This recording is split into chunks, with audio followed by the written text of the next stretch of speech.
Now, despite it not even being a week since the release of version 2.0, the characters for the next version update have now officially been revealed, and one of them was kinda expected. Ukinami Yuzuha will be the character dropping within the first phase, and Alice Timefield will be the character featured within the second phase. Now, their designs on one hand are pretty decent and not anything really special. But their kids on the other hand will likely be quite stacked since they are releasing after our anniversary characters. Although with Fufu still on the way and being anticipated to be an incredible stun character alongside a great partner for Yuzuha, it's likely the case that some players might be a bit unsure on who to prioritize within the upcoming banners. So with that being the case, I'll be going over the kit potential of both Yuzuha and Alice in specific, the team versatility they may hold, then I'll be wrapping it up with the overall value and who exactly should you prioritize between the upcoming banners. As always, if you're interested in more ZenlessZoneZero content, would very much appreciate it if you could subscribe and drop a like if you enjoyed the video.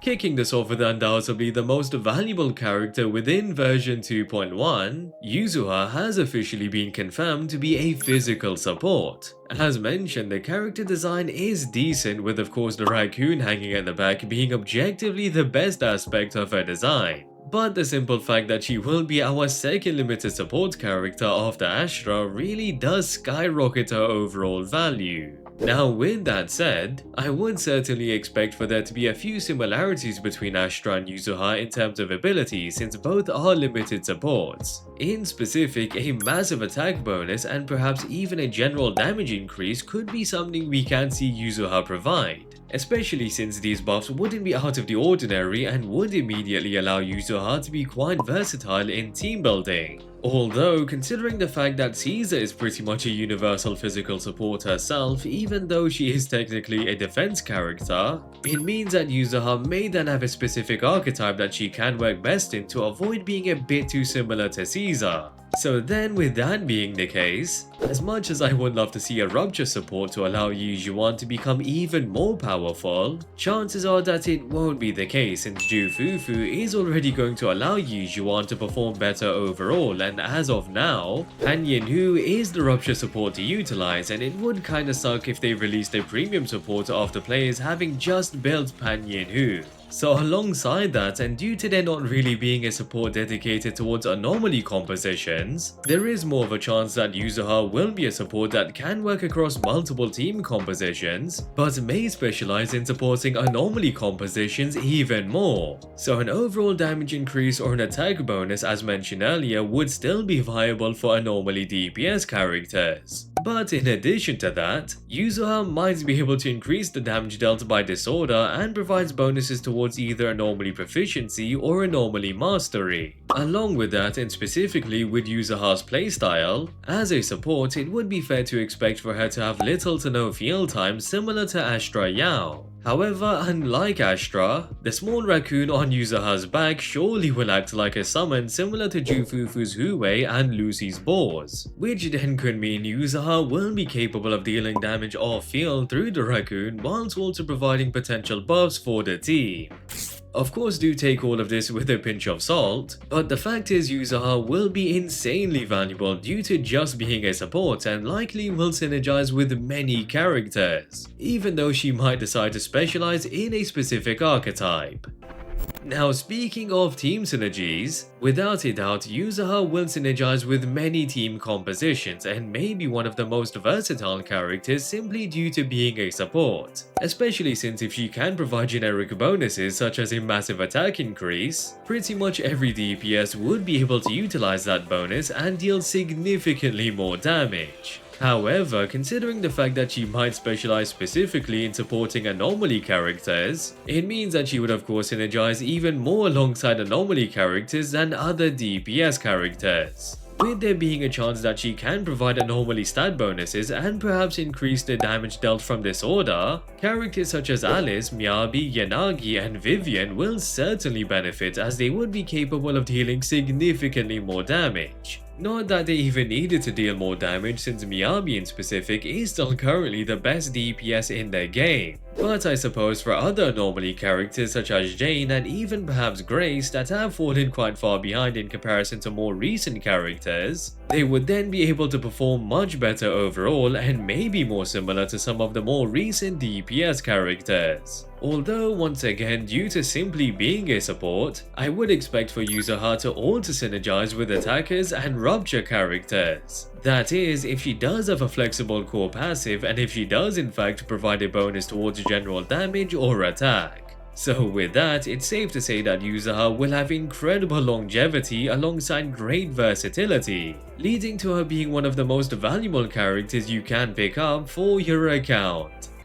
Now as for Alice dropping within the second phase, to quite the surprise it has been confirmed that she will be our second limited physical anomaly character. Unfortunately, that does mean our beloved Jane Doe is likely getting power crept, considering Alice definitely will be an on-field DPS since we did just receive an off-field DPS being Vivian. So that alongside the fact Alice is wielding a rapier, it means she will be a main DPS that deals many attacks in quick succession whilst also dealing a lot of damage like other limited anomaly DPS characters. Specifically, with Alice being a physical attribute anomaly DPS, it does mean she will be capable of building up towards and triggering assault, which is a massive burst of damage opposed to damage over time like majority of other anomalies. In addition to that, considering again she does wield a rapier as her weapon, it does hint at the fact that she will be able to build up physical anomaly extremely quick, given rapier characters are known to be quick on their feet and deal a lot of attacks within a short time frame. So with that so far, it does seem like Alice will have quite a similar playstyle to Jane, given both characters deal attacks to enemies extremely quick to then trigger assault often, dealing massive damage. Although the fact that Jane can crit with her assault ability, it means she is able to deal much more damage than the standard assault that other physical characters are capable of.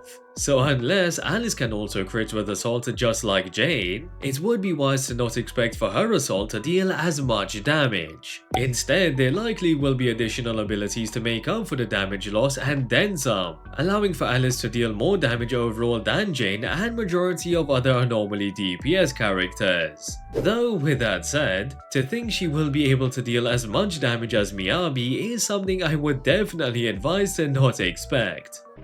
So then in regards to Alice's team versatility, given she is most certainly going to be an anomaly main DPS and will deal majority of the team's damage, characters such as Vivian and Burnice will then definitely be the best characters to synergize with Alice, given they are both anomaly sub DPS characters and so would allow Alice to have a lot of field time to build her attribute anomaly. Of course, with Vivian being a much more recent character, she would then be the better sub DPS to opt for, given she does deal significantly more damage than Burnice, alongside dealing damage off field and can increase the damage dealt from disorder. Although, with the fact that Burnice can still deal considerable damage off field and build her attribute anomaly pretty quick, it will allow her to still be a great option to utilize alongside Alice. So without a doubt, either one of those two anomaly sub DPS characters alongside AstraYao or perhaps Yuzuha, which could be our dedicated anomaly support, would be incredibly synergistic with Alice and likely her best compositions. Of course, with Yuzuha releasing just before Alice, it does make it quite difficult to pick up both characters, and so if you aren't able to, Astra as mentioned will also be a fantastic option, alongside other alternatives such as Caesar, Rina or Lucy that are all viable options within anomaly compositions. So with that, Alice is pretty much going to be just as versatile as other anomaly main DPS characters, which allows her to be somewhat flexible if you do have a number of anomaly characters on your account,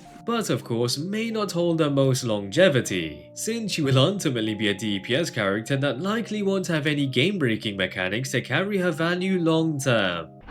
All in all, it's safe to say that it will be quite rough for a lot of players moving forward, since I'm assuming a lot of players already pulled for Yuzuha and perhaps even Astra if you did miss her back on the initial release. So then, with Fufu being next and before potentially the most valuable character after Astra, which will then be alongside Alice within the next update, is going to drain a lot of players. Now, if you haven't checked out my full Fufu guide, which covers pretty much everything you would need to know regarding the character, she essentially is able to provide a significant crit damage increase of 50%, alongside a chain attack damage bonus of 20% and an ultimate damage bonus of 40%. That would be alongside Fufu being able to deal damage and daze off field, whilst also dealing considerable damage and triggering multiple chain attacks without having to stun an enemy. So it's fair to say that she will be an incredibly valuable stun character for a lot of compositions, even more so for characters such as Evelyn, Yuzuha, and any other character that requires a lot of field time,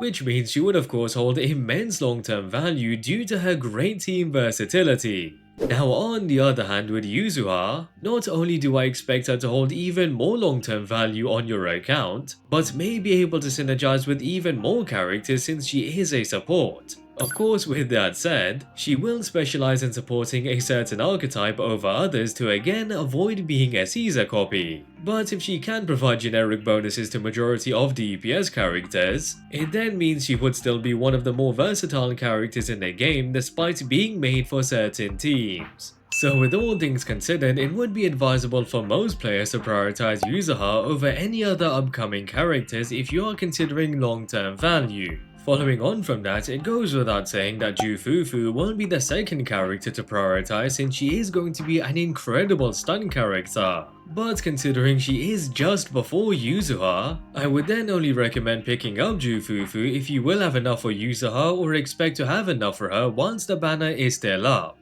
However, if you are specifically looking to optimize your Yuzuha's performance over anything else, alongside the fact you aren't necessarily looking to enhance your anomaly characters, then in that case Fufu would be priority for your account. Then at last, that would leave Alice being the character for players to prioritize the least. But I guess with the fact that she will be releasing last and after you have picked up Yuzuha, it means if you do need a new DPS character or perhaps like Alice's design, then you can opt to pick her up if you do have enough polychromes. Although with the fact that Jane still does perform quite well in majority of content including endgame, paired with the fact that again Alice is likely not touching Miyabi in terms of damage, she could then be considered as an easy skip for those that do already have Jane or for those that aren't in need of a new DPS. And with that, I hope you guys enjoyed the video. I would really appreciate it if you could subscribe for more ZenlessZoneZero content, and if you enjoyed the video, drop a like.